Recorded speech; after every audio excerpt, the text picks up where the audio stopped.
es una visión de a dónde queremos que esté el Perú.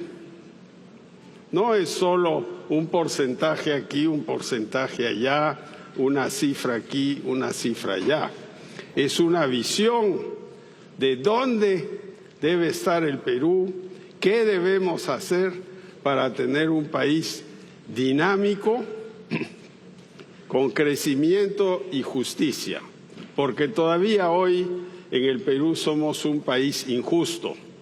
10 millones de peruanos no tienen agua en su casa. Esa es la verdad. Las estadísticas mienten.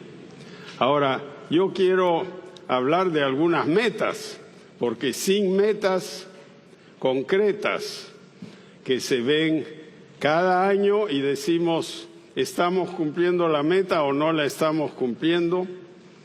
Ahí están las metas, yo no sé si las ven, esto es como ir a donde el oculista, ¿no? Son unas cifras así, a ver, díganme si es A, B o D, no sé qué. Pero yo lo que les digo, las tengo aquí, tampoco las veo muy bien, ¿no? La pobreza hoy en el Perú es 23% según las estadísticas oficiales. La meta debe ser no más de 10% en el 2021, el bicentenario. La pobreza extrema, que es alrededor de 5%, debería ser 0. Extrema quiere decir que uno vive en la más total miseria. Y el tema del agua, que lo acabo de mencionar, todos los centros urbanos deberían tener agua potable y alcantarillado tratado en los próximos 5 o 6 años.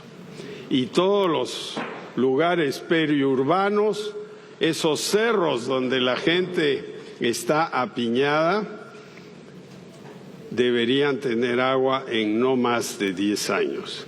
Y en salud voy a hacer aquí un paréntesis, porque en salud estamos mal, se ha progresado, pero estamos mal. Seguro, no puedo conseguir la consulta, me dicen en 3 semanas nos veremos. Yo creo que tenemos que computerizar la salud, unificar el sistema con tu tarjeta de tu salud, que la vas a poder usar en los hospitales de salud, los del CIS, los del MINSA, los policiales, los militares. Y ahí tu tarjeta computerizada la vas a meter y te van a decir, mire, usted puede ir aquí a la esquina, hay otro consultorio, y ahí le van a hacer su examen hoy, a las 3 de la tarde, con tal médico. Eso es un trabajo de ingeniería de sistemas que tenemos que hacer ahorita. Otro tema fundamental es la educación, de la cual ustedes ya han hablado mucho, pero mi meta, la prueba PISA, estamos número 65 de los 65 países medidos. Debemos aspirar a estar en el puesto 40 en 6 años y en 10 años el puesto 30, porque como bien lo ha dicho el ministro, sin educación no avanzamos. 2 temas más. Conectividad. Cualquiera que viaja por el Perú sabe que no estamos bien conectados. Ahí también se ha progresado mucho, pero no suficiente. Y debería haber conexión por Internet en todo el Perú en los próximos 5 años. Todos los colegios deberían tener su Wi-Fi, su baño, su panel solar para tener electricidad si están alejados. Y finalmente el tema del agro. En el agro es un sector olvidado. En los años 60 se trabajó mucho el agro, semilla mejorada, asistencia técnica, crédito. En los años 90 hay que reconocer que se hizo también un gran esfuerzo y se ha dejado. Hay que retomar el agro. Ahí está el 60% de la pobreza en el Perú. Y naturalmente, en seguridad, 1/3 de los peruanos son víctimas de algún delito. Eso es totalmente inaceptable. Hemos retrocedido en seguridad muchísimo en los últimos años. Tenemos que retomar el camino de la seguridad del ciudadano.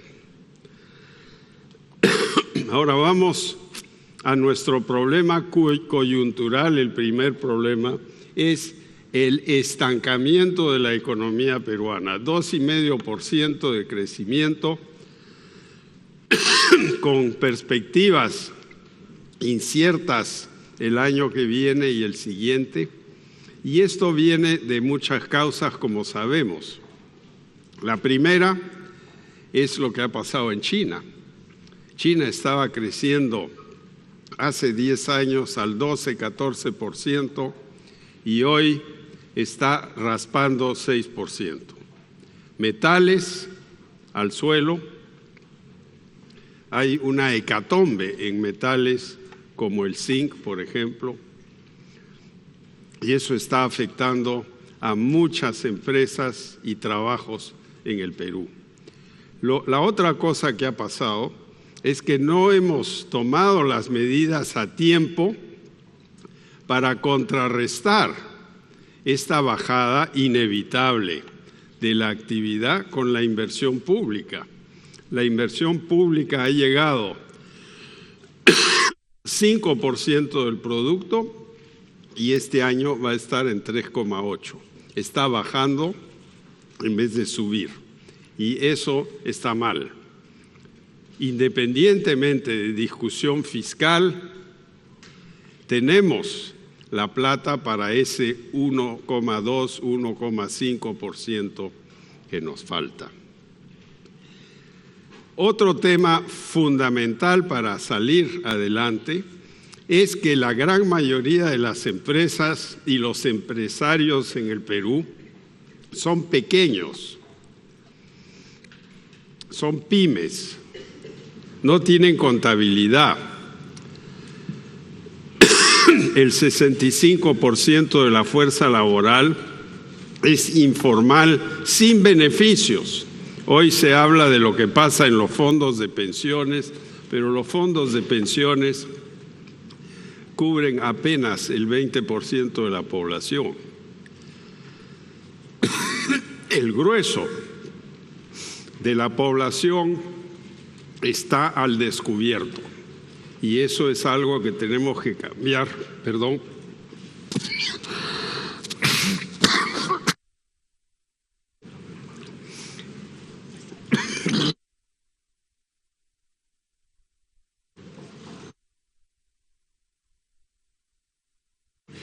Sí, lo que vemos en este cuadro, ahí dice, aquí estamos, abajo. El ingreso por habitante sube con la tecnología, la productividad y la formalización. Y vemos quién está abajo: Perú, Colombia, Brasil.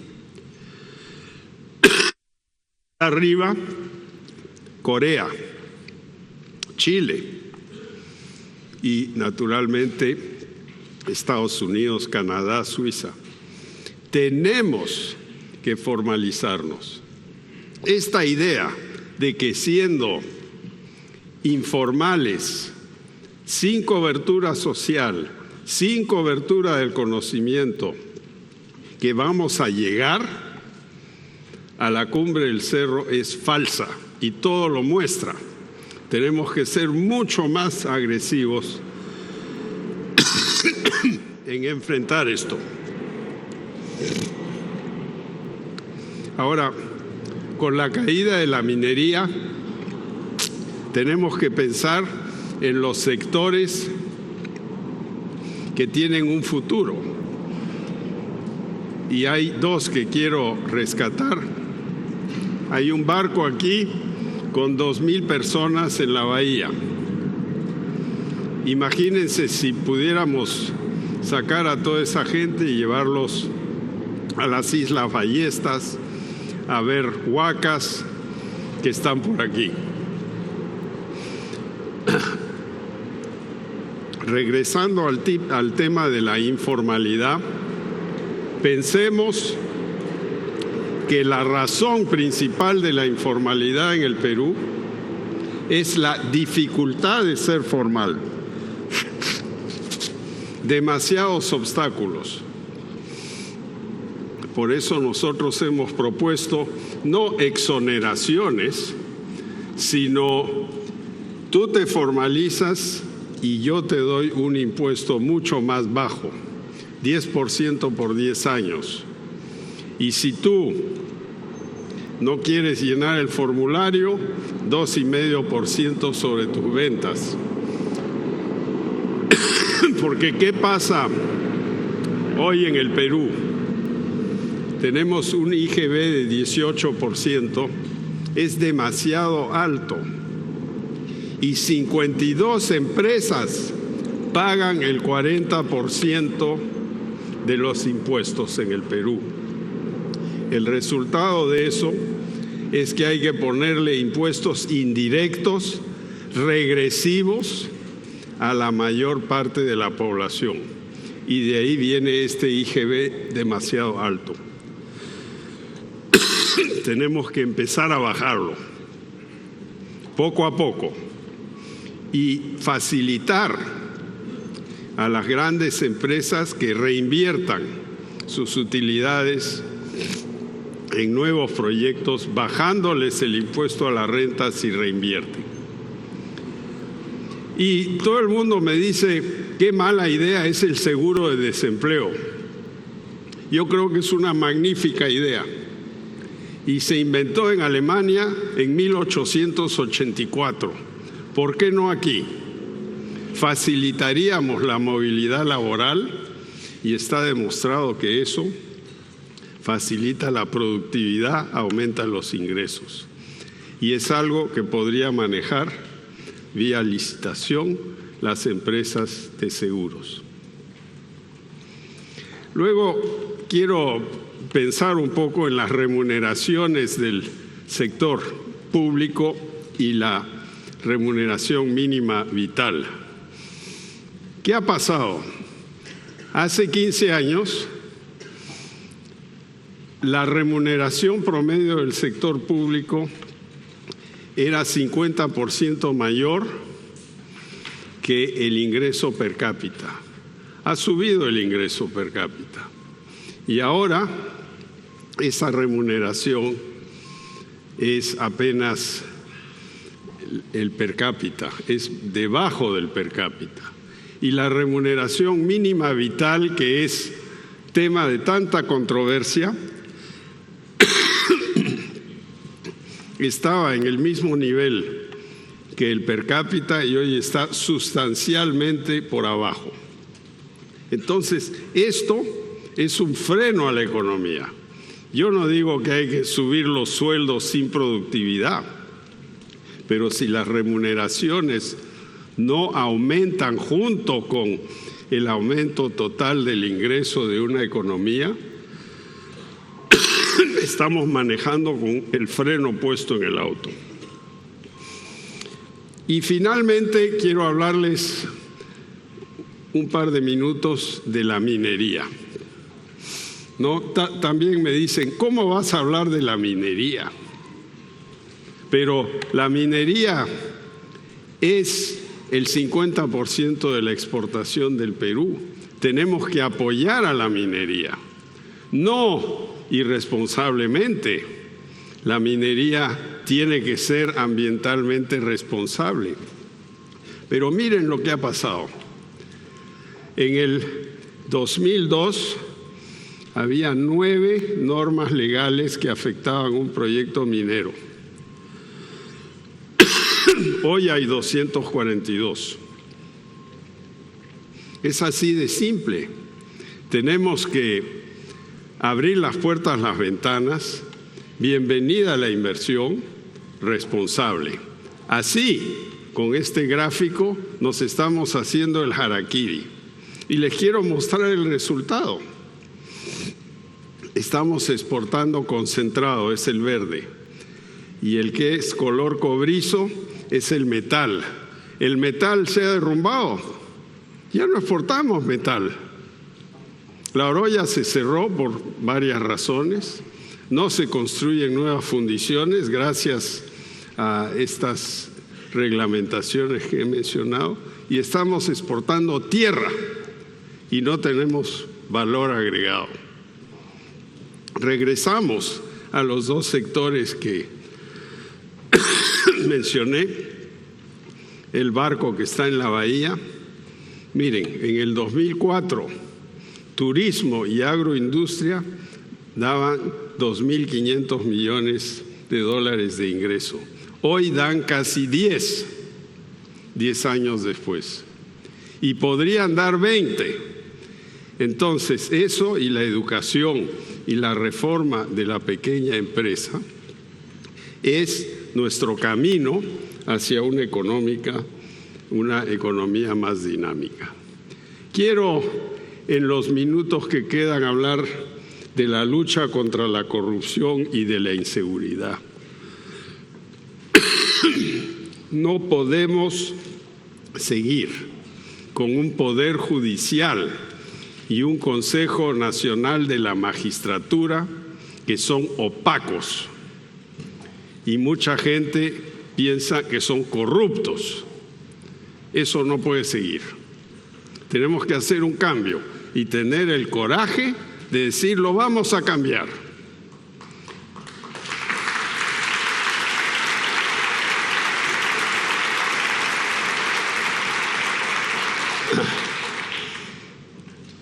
Y hay varias leyes que tenemos que sacar, pero ya hay 32.000 leyes, entonces yo creo que hay que ir despacito en nuevas leyes. Hay un montón de leyes que se han dado recientemente que ni siquiera están reglamentadas. Pensemos, sin embargo, en las grandes reformas. El Poder Judicial por un filtro realmente exigente, el Consejo Nacional de la Magistratura completamente reformado. Es una reforma constitucional. Y finalmente la droga, que está detrás de mucho de esto. Hay una cosa lamentablemente buena, si se quiere, y es que la droga ahora está concentrada en el Brain.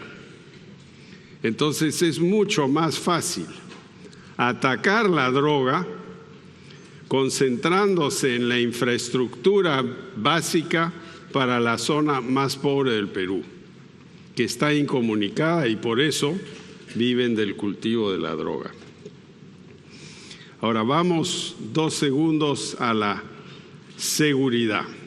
Se dan muchas soluciones, pero lo primero debe ser confianza en la policía. No hay confianza en la policía. No hay suficientes comisarías.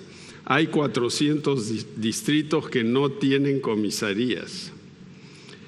138 distritos explican el 80% de los delitos, entonces tenemos que concentrarnos ahí y sabemos cuáles son. Impunidad cero, ¿qué quiere decir? Eso está relacionado con la reforma de la Fiscalía y del Poder Judicial.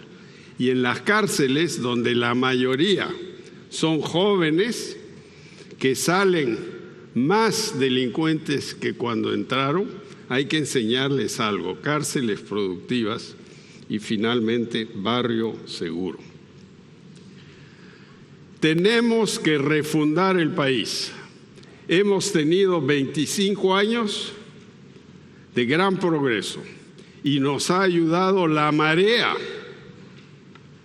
de China a darnos el billete, los dólares que nos han puesto en otro nivel. Pero todavía somos un país pobre, un ingreso per cápita de $7,000 y estamos en un barrio difícil Miren lo que pasa en Brasil. Ahí siguieron los consejos populistas y miren a dónde están. Y miren a dónde está Argentina. No voy a hablar de Venezuela. Entonces yo creo que tenemos que recapacitar y obviamente tenemos que reformar el Estado. ¿Qué significa eso? Significa un servicio civil nacional que abarque a las municipalidades, las regiones, todo el aparato estatal con funcionarios preparados de alto nivel y bien pagados. Pero el MEF se opone a servir. Servir ya es una ley, se podría aplicar mañana, cuesta. Es cierto que cuesta, pero hay que empezar, pues en algún momento tenemos que empezar, porque si no, vamos a ser un mendigo sentado en un banco de oro.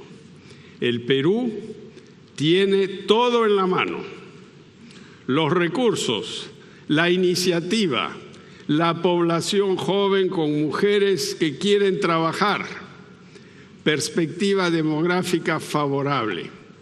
¿Qué cosa no tenemos? Lo que no tenemos es un sentido de la realidad. Nos hemos dejado dormir y ahora viene el despertar. Entonces hay que aprovechar y no esperar más. Eso es lo que yo les quería decir y ojalá después de las preguntas podré elaborar un poquito más. Disculpen la carraspera, sinusitis, pero en fin, eso se me quitará. Lo que no se me va a quitar es mi persistencia.